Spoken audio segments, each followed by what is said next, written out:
né? Eu optei por colocar essa dimensão da instantaneidade, que não me concentrar muito na dimensão humana da tecnologia, mas mostrando muito mais o foco do mundo contemporâneo. Quem vem da área da administração, como eu, né, nós costumamos sempre, desde o final do século passado, desde os anos 70, a crise do petróleo, a administração produziu muitos textos, livros, imensos textos e livros sobre a era da incerteza, era da turbulência, era do futuro incerto, choque do futuro, era das mudanças caóticas, etc. Tudo isso ficou para trás porque acabou a era da turbulência, acabou a era do caos. Hoje tudo é caos, tudo é turbulência, tudo é permanente, não tem mais essa dimensão, né? Então, hoje o mundo é instantâneo, né? Então, essa instantaneidade, e que eu estou centrando aqui com vocês, apenas compartilhar algumas ideias, muitas coisas interessantes, porque dá muitos exemplos do que eu vou falar aqui, né, interessante, mas só mostrar esse ambiente contemporâneo, né, que é o ambiente da conectividade universal, instantânea, que hoje quase universal, gratuita, né, e que dá acesso à informação para o mundo inteiro. Isso muda o planeta, vamos ver como muda, né? E ele é altamente incentivado pelo que se chama de nativos digitais.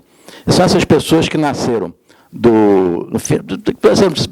nasceram no século XXI, de 1998 para diante, são as crianças que nasceram com um tablet na mão, não é isso? E não conheceram o mundo sem essa tecnologia. Então, o único que eu vou falar aqui, são coisas que são estudadas recentemente com pessoas de 18 a 24 anos que estão entrando no mundo do trabalho, na administração, e vieram dessa geração dos nativos digitais. Nós somos imigrantes a esse mundo digital, mas nos adaptamos muito bem, não é isso? Mas essas pessoas têm entrar no mundo, por exemplo, que o trabalho e o estilo de vida são semelhantes. É a primeira vez na hora do mundo administrativo que a tecnologia que tem no trabalho em casa é a mesma, né? Você trabalha muito semelhante, né? Voltou um pouco a centralidade do trabalho na vida humana, no mundo recente, com essas pessoas. Por quê?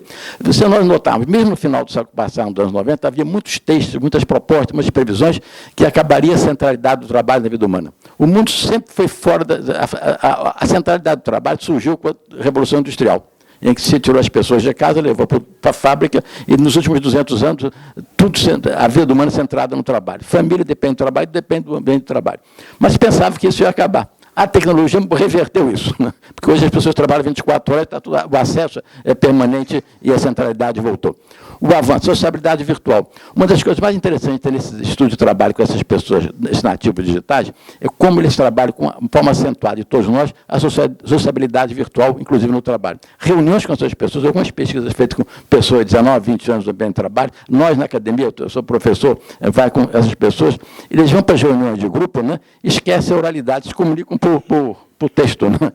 Reduz muito a oralidade, a dimensão social e vai tudo para o virtual, né? A concomitância das tarefas. Se invadiu isso no século XXI, né? Nós perdemos a atenção exclusiva. Não há mais atenção exclusiva. Todo lugar, sou professor na aula, todos os alunos estão com celular, estão com laptop, pessoas estão tendo entrevistadas na televisão, levam o celular, só vou fazer palestra, todo mundo, muita gente olhando o celular, laptop respondendo. Isso é normal, nós temos que nos adaptar a isso. Tem professores que gostam, eu vou pedir para os alunos para fechar o celular, não peça, você é que tem que adaptar, porque são os mais velhos que têm que adaptar os mais novos, não o inverso. Esse é outro mundo, né? E o que é que você entender é que quando eles estão lendo o celular, vendo isso aqui, isso é mais importante do que você está falando, porque isso muda a vida deles, não é isso? Muda, são questões de trabalho. É um mundo novo, né? Eu até contava o dia na palestra que eu vim em Brasília, um casal, são marido e mulher, um falando no telefone só, um com o outro, um frente ao outro. Perguntei se faz, nós queremos ter certeza que temos atenção exclusiva. Porque se você falar, se um vai falar em casa está com o celular, o telefone do marido e da mulher estão andando fazendo outras coisas. Como é que você tem atenção exclusiva? Tem que ver um para o outro pelo celular. Essa é uma coisa que essas pessoas mais notam também, essa novidade, que é a mais notável, que é a inteligência artificial, isso aqui é interessante que essa geração mais nova ficam um pouco surpresos com isso, porque no princípio não tinha isso na vida deles, né? Isso é para todos nós. Então eles começam a ficar, mas vocês acompanham bem. Agora, outra coisa, o trânsito da informação, claro, isso da base física para base lógica, mas essa acessibilidade universal é interessante, por quê? Porque você não precisa de instituição mais, né? Por exemplo, eu falei, eu sou professor, trabalho numa instituição. Hoje, uma pessoa está numa comunidade pobre no Rio de Janeiro, se tem acesso ao Wi-Fi gratuito numa comunidade pobre, ele tem acesso a todo conhecimento que antes você precisava vir a Fundação Getúlio Vargas para comprar. Hoje está tudo, isso muda a vida e o acesso à vida, à democracia do conhecimento. E muda a relação, uma das coisas que mais muda é também a relação, a forma didática e a forma de trabalhar, né? Por exemplo, uma das coisas mais interessantes dessa geração, desse mundo novo, é que, na busca de ideias para inovar, a juventude hoje está lendo só títulos e subtítulos. Você pergunta como... Ninguém lê mais texto. Ninguém procura... Jornal só lê texto. E jornais estão se adaptando a isso. A internet se adapta. O título e o subtítulo é suficiente por quê? Porque eles fazem ligações, interligações fantásticas, não é isso? Na minha geração, ficava focado, queria saber o que é, né? Hoje, o título e o subtítulo, a inter-relação é mais importante. Ele produz ideias, ele produz criatividade, produz respostas, né? Então, é menos análise e mais conexões. É o mundo de hoje, né? Quando você está trabalhando, sendo uma era da instantaneidade, qualquer coisa que está no celular, qualquer sinal é uma advertência, né? Você toma isso como uma coisa importante, até descobrir o que é, né? Isso pode demorar ou não, porque você não pode esperar muito, né? E aqui já foi mencionado hoje negócio social, hoje mencionaram exemplos interessantíssimos, né? O valor do capital social, né? Que é essa recuperação. Até pouco tempo atrás, nós todos estávamos preocupados com o capital humano, né? O capital humano, saber de cada um conjunto de saberes que nós carregamos, né? Que se desatualiza rapidamente também, né? A instantânea. É interessante, hoje tem dados que mostram, dados interessantes, que mostram que o conjunto de saber do ser humano hoje, ele se altera em 50% a cada 2 anos, né? Quer dizer, são 20% no acumulado, 50%. Né? Então, você vê, por exemplo, o trabalho, você vai em escola. Né? Eu vi um estudo feito no Canadá, numa palestra aqui, do canadense, mostrando que, se você entrar numa escola de medicina, se formar numa escola de medicina, escola de engenharia dessas de mais avançadas, se você recomeçasse essa escola, o mesmo curso, no dia da formatura, você já iria encontrar o currículo mais da metade diferente, contraditório concursado. O que significa o quê? O que significa um diploma de qualquer escola? Significa uma coisa só, você está obsoleto. Né? Não serve para nada. Não serve para nada, porque é um mundo que você vai ter que estar permanentemente estudando. Né? Então, e também as pessoas se informam com o capital social, que é esse capital das suas inter-relações, que você cresce, ele deu exemplos interessantes sobre isso, né? E que você cresce em conjunto com outros. Né? E esse capital tem a vantagem que é uma propriedade coletiva. E segundo, ele não se deteriora, não se deprecia com o uso, ele se aprimora com o uso. Né? Então, essa é a vantagem desse tipo de capital. Né? A orientação para o futuro, né? Que é essa visão para a construção das ideias novas. Né? Você tem menos tempo para esperar previdências. Hoje tudo é instantâneo. Você recebe alguma mensagem, é uma advertência e tem que dar a resposta praticamente imediata, né? Porque a expectativa dos outros é imediata. Né? Esse tempo de fazer, né, ele também é alterado, por quê? Porque as informações se atualizam. Aqui você falou de planejamento estratégico hoje, é o seguinte, hoje você só pode fazer esse planejamento estratégico na sua instituição baseado em conhecimentos arcaicos obsoletos que você possui sobre a instituição. Porque ninguém pode coletar dados, por exemplo, na procuradoria durante um mês, para fazer planejamento, que no fim do mês já está desatualizado, não é isso? Então, hoje, essa instantaneidade faz com que você tenha que sempre trabalhar na reação. A gente trabalhava até pouco tempo em inovação, falando para as pessoas, sejam proativos, trabalham proatividade, não é isso? Hoje é tudo reativo, acabou a proatividade. Você reage todo dia, você abre aí, está lendo, aí está reativando. Te incentiva a reação. Isso não é errado, mas é o mundo de hoje, né, que nós temos que adaptar. Porque, por exemplo, nas aulas de planejamento, hoje a gente ensina, tem que fazer planos, tem que fazer, nunca fica escravo de nenhum plano. Né? Os planos que você faz para inovar, para criar estratégicos, etc., eles têm que ser modificados no dia que ficam prontos, não é isso? Porque eles se desatualizam imediatamente. Né? Então, ele tem toda essa flexibilidade, tem que ser construído. Né? Então, deixa eu passar aqui, eu tenho que ver. Só para dar uma ideia, eu estou fazendo tudo muito, muito concentrado, né? Porque o tempo aqui é todo disciplinado, né?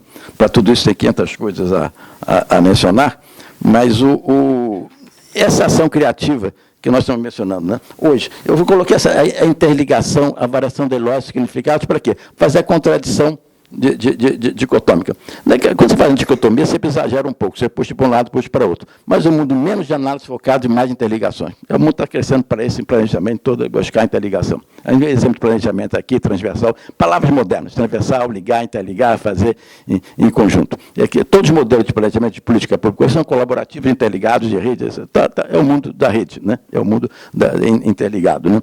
A valorização da ilógica, por quê? Buscar os novos significados. Você raciocinar menos com números e mais com significados. Né?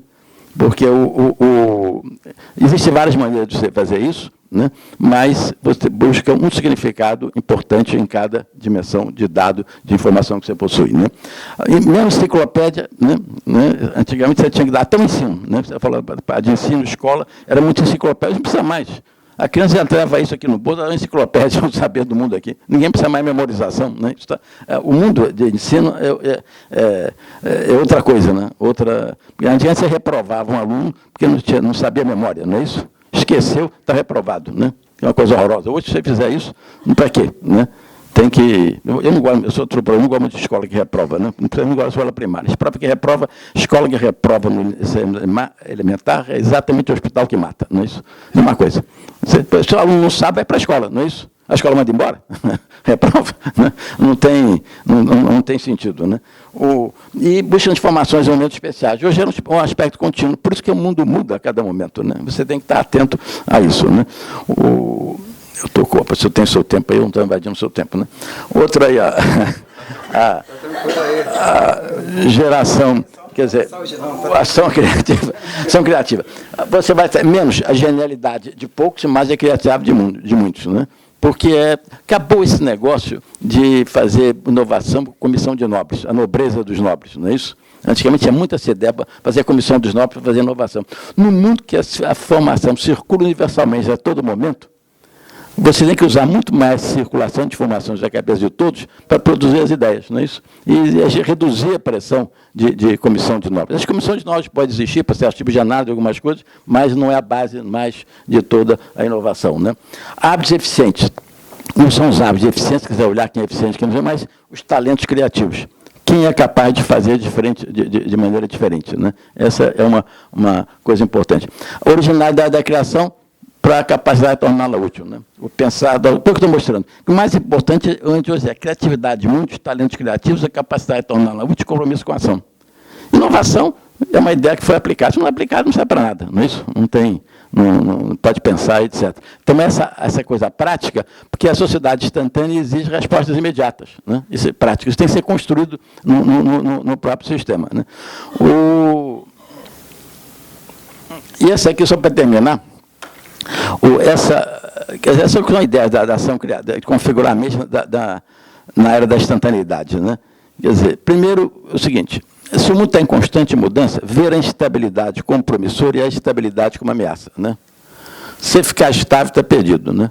Se achar que na sua, a gente fala, quase como que se falava antigamente, se achar que no seu serviço está tudo muito bem, cuidado, porque você não está vendo alguma coisa que vai dar errado, não é isso? Porque pode dar errado, você tem que tomar todo cuidado. Né? E outra coisa, destruir a grande armadilha que você tem na sua vida contra a inovação, que são seus hábitos, né? Os nossos hábitos, não é isso? Agora, a gente que trabalha com inovação, sempre sugeri às pessoas, para aprender a ver inovação no trabalho, tenta a inovação na vida pessoal, criatividade. Né? Então, você pratica isso no cotidiano. Né? Vai para o trabalho por caminhos diferentes, vai ver um filme que você nunca viu, escuta uma música na sua tradição, vai para um restaurante que você nunca foi, come um prato diferente, você tenta botar um pouco de novidade na sua vida. Porque quando você colocar novidade na sua vida, você começa a buscar novos significados para a própria vida, né? E vai aceitar muito mais algumas coisas dentro do trabalho. O ambiente de trabalho é difícil, ele é conflitivo, né? Não há... Se a gente pensar que o trabalho é tranquilo, né? O trabalho nunca foi um ambiente de trabalho, sempre foi um ambiente de dificuldade, porque existe divisões arbitrárias de funções, não é isso? Então, sempre vai haver tipo de conflito. Né? E outra coisa, conselhos para a vida, aceitar a iniciativa de mudança como recurso de todas as pessoas. Se as pessoas têm acesso a todas as informações, a gente tem que usar essas informações, todas.